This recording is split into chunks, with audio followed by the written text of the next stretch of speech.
Apple crisp has been around for almost a century. The written recipe was first recorded in the Everybody's Cookbook, a comprehensive manual of home cookery by Isabel Ely Lord in 1924. The recipe didn't become popular until World War II, when pastry items like butter, sugar, and flour were being rationed. So out was the elaborate apple pie and in was the apple crisp. But don't downplay it, don't sleep on it, because it is dang delicious. We're first gonna start off by making that topping. Sound good? Let's bake.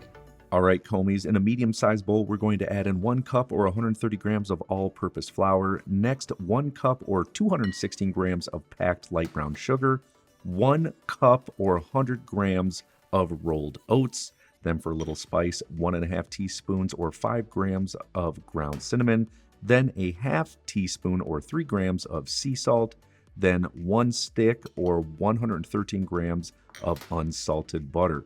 Now grab your pastry knife, and what we want to do is cut the butter into this mixture. So you do this by pushing down and then turning. This is how the fat is cut into all these ingredients. And if you don't have a pastry knife, don't sweat it. You can actually use a fork, or better yet, if you have a food processor, throw all of these things in there. It may break up the oats a little bit. It's going to be totally fine. You really just want to make sure the butter is about the size of Mediterranean couscous when it's cut into all those other ingredients. Towards the end, what I like to do is just switch off and use my hands, much like in my S-cookie recipe. Doing this allows me to see how big the butter actually is and if it's cut into everything else. Now, it's a fantastic streusel just as is, loaded with flavor. But if you want to take it over the top, be a little chefy, and believe me, I do, I'm going to add some nuts to this.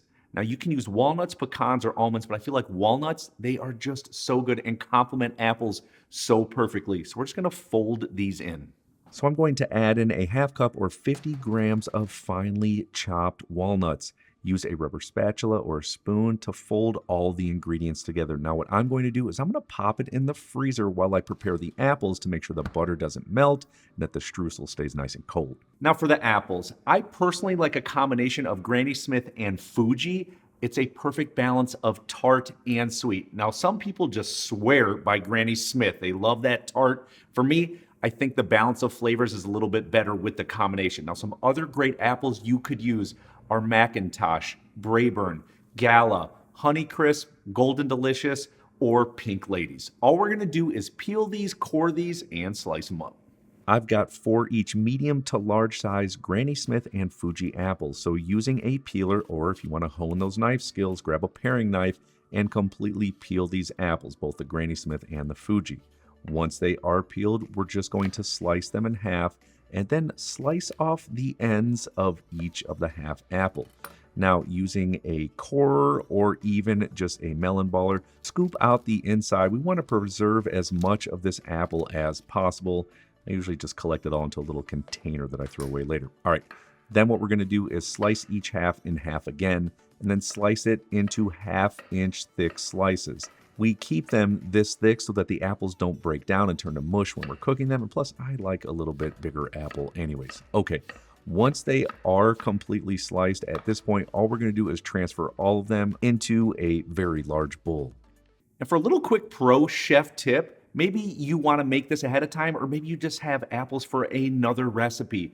Whether they're large dice slice or whatever, submerge them in pineapple juice. They will keep in the refrigerator for up to 3 days without turning brown. You're welcome. Okay, let's get these tossed up. All right, just going to transfer this over to my cutting board. I'm going to add in 3 tablespoons or 25 grams of all-purpose flour. Next, 1.5 teaspoons or 5 grams of ground cinnamon, a half cup or 108 grams of packed light brown sugar. Then we're going to finely grate in or eyeball it about 1/4 teaspoon or 1 gram of nutmeg. And this is a great base for these apples, just these few ingredients. And if you want to step it up another notch, what I absolutely love to add to this is dark rum or even Calvados, which is apple brandy. It will be next level with this. I'm going to pour in 3 tablespoons or 30 grams of dark rum. Again, you could use Calvados brandy if you want. Now use a rubber spatula and take the time to fold all of these ingredients together. Probably 2 to 3 minutes. We want each apple completely coated up in these ingredients.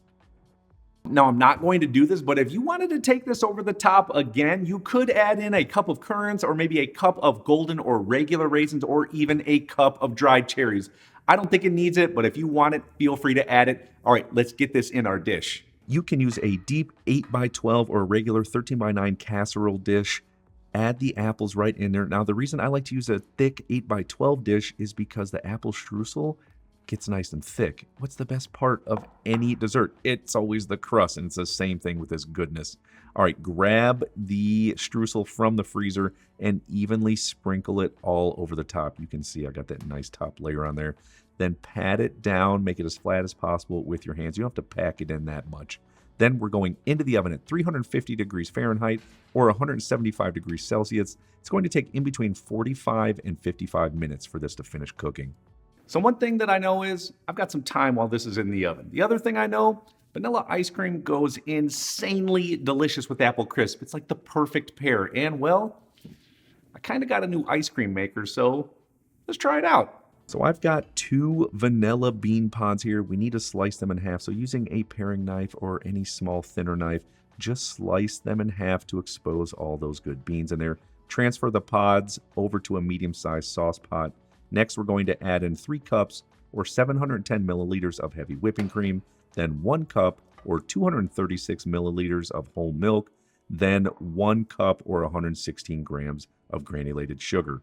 We're going to take this mixture right over to the cooktop. We are going to occasionally stir it over low to medium heat for about 5 to 7 minutes. What we want to do is scald the milk and dissolve the sugar. I always know when the milk is scalding, when the outside of the milk right here around the pot, you'll start to see some nice bubbles form there. Not boiling, just a nice simmer, a nice scald. Once you're to that consistency and the sugar's dissolved, we're good to remove it. Now, I'm going to set it over to the countertop and fish out each of those 4 vanilla bean pod halves. Yes, I have crazy calloused fingers and I can handle the heat here. Be careful. Don't touch it if you can't. All right. Use that paring knife and scrape the inside of that vanilla bean pod. That's where all those seeds are, all that goodness. Do it with each of those and then add it right over to the scalded milk. Now for the leftover bean pods, you've seen me do this with my streusel recipe. Cover them in granulated sugar and boom, you'll have vanilla sugar in 1 week. Delicious. All right, in a medium-sized bowl, I have 4 large egg yolks straight from the refrigerator. We're going to temper by adding in a half cup or a little bit of the scalded cream, just so we don't scramble the eggs. Now, once that is whisked together, we're going to add in the rest of the cream. You don't have to whisk it like crazy. We're not trying to incorporate air. We just want to mix it until it is combined. Now we're transferring over that mixture right back into the pot. Grab your rubber spatula and scrape all those vanilla bean seeds in there. Those are gold, my friends. Back over to the cooktop, over low to medium heat. We are constantly stirring this for 5 to 7 minutes. We want to get this to a nice thick consistency. Not like some crazy Alfredo sauce from Olive Garden, but a nice nappe, maybe a little runny nappe. Definitely not a full custard.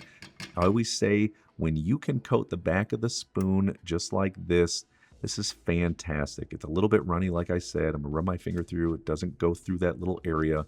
This is perfect. All right. Now what we're going to do at this point is strain it through a fine mesh strainer or a chinois like this here. At this point, get all that goodness out of that chinois. We're going into the refrigerator to cool it down. And yes, if you do want to make homemade ice cream with this apple crisp recipe, it's probably better to make it ahead of time because it does need to cool a little bit before you put it into the machine. Now, if you do not have an ice cream maker, you can just pop that into the freezer and wait till it hardens up. Scoop it, boom. But the churning takes it next level. And that is what we're going to do now. When this stuff is cooled, it's so hard not to eat it just like a sauce. It's really, really good. All right, I'm scraping it all into my ice cream maker. If you have an ice cream maker too, even the KitchenAid one, fantastic.